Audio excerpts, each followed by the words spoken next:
Thank you very much that now I can stay here and tell you about our problems in Russia and ask for help.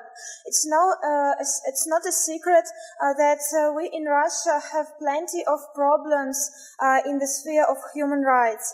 It will not be exaggeration to say that we don't have a police to protect citizens. We don't have fair courts.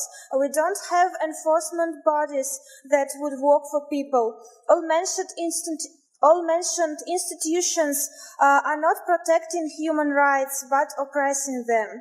Russian government that actually seized the power jails its critics, like in case of my husband, or even murders ones who strongly oppose, like they have done to Boris Nemtsov.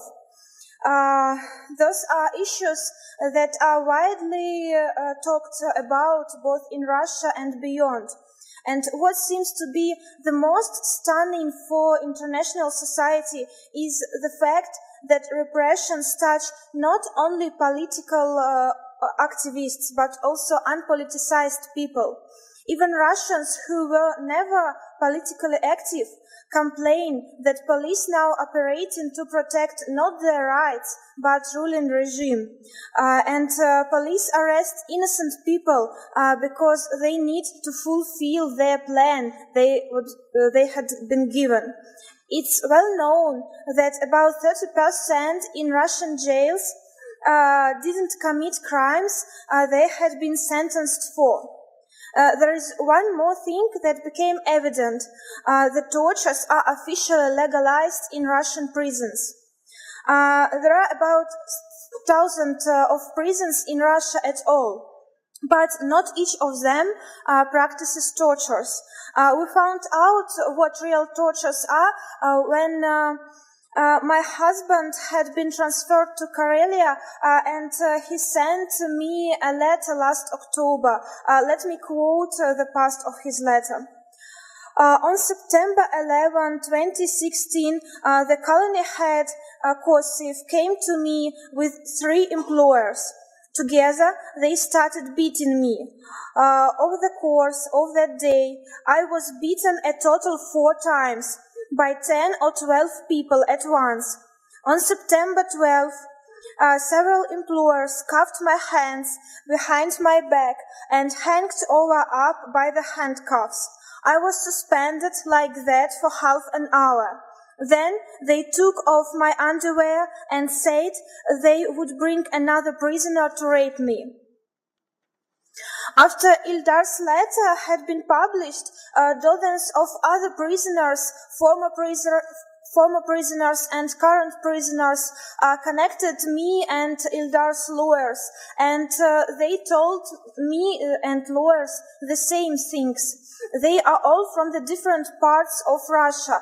They are all well in prison in individual cells, so they couldn't communicate between each other.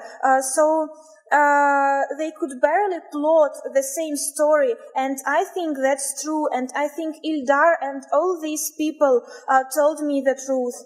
And I think that prisoners of Karelian prison number 7 were tortured. There is no doubt for me about it. The colony has built the system of violence. Firstly, the jailed are beaten once they arrive. And then they are supposed to go through different kinds of violation, including the ban to openly express their religion views. For example, Muslims are forced to eat pork. Prison staff tied them and forcefully feed them with pieces of pork. And we are also informed about other cases of violence. Those people who start complaining are being placed in individual cells. That's what happened with Ildar. Those so-called punishment cells are the worst what can be with a prisoner, because every day, twice a day, each prisoner is taken out of these individual cells, and every day, twice a day, in morning and in evening, each prisoner is beaten. Firstly, a prisoner is taken out of his cell, and then he is led to the place where there are no cameras. And the prison staff can beat the prisoner without cameras, and no one knows about it. Other prisoners can hear how the person who is beaten is shouting. And I should stress that it's twice a day, in morning and in evening, every day to each prisoner. And the fact of tortures doesn't depend on political views of a prisoner or the reason a person was jailed. All prisoners are exposed to be beaten. And this is a system of violence, real system of violence. We are in touch with people who had suffered from different injuries, broken arms, broken legs, broken spine. I know about a person, he is a 35-year-old man, and he can't move around without a stick now. And all the injured are refused in having medical aid.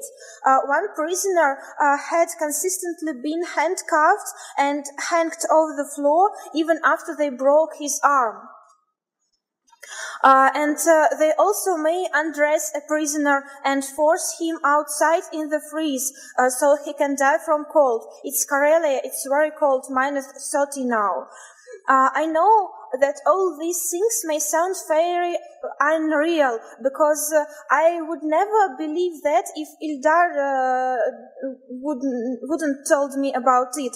But Ildar can't be a liar. And all these people, we have dozens of people, and this is exactly how Karelian prisoners are being treated, and this is exactly makes us state that tortures in Karelia have a lot to do with crimes in Nazi concentration camps. In my victim list I have in my computer, and here we have dozens of names, and these are people who can prove that now I don't lie. But the problem is that we can't do nothing with it. We have applied to different institutions in Russia, including prosecutor's office, but it doesn't work at all. Instead, they tend to initiate new cases against prisoners who complained. Human rights defenders are not allowed in Karelian prisons, even the advisor of Vladimir Putin. It's strange that the lawyers still are allowed to meet prisoners. And I have no idea how we could help all these people. Maybe I should ask you for fair investigation of tortures in Karelia made by international institutions. But I can say that for prisoners in Karelia, there is no human rights at all, no real justice.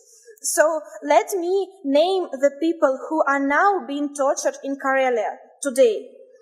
Хасбулат Габзаев, Анзор Мамаев, Зелимхан Гелисханов, Коба Шургая, Мурат Нагоев, Али Исламов, Миша Мгаян, Александр Зайцев, Геннадий Кирдалев, Артем Рухтаев, Петр Примерин, Виталий Бельский. Thank you.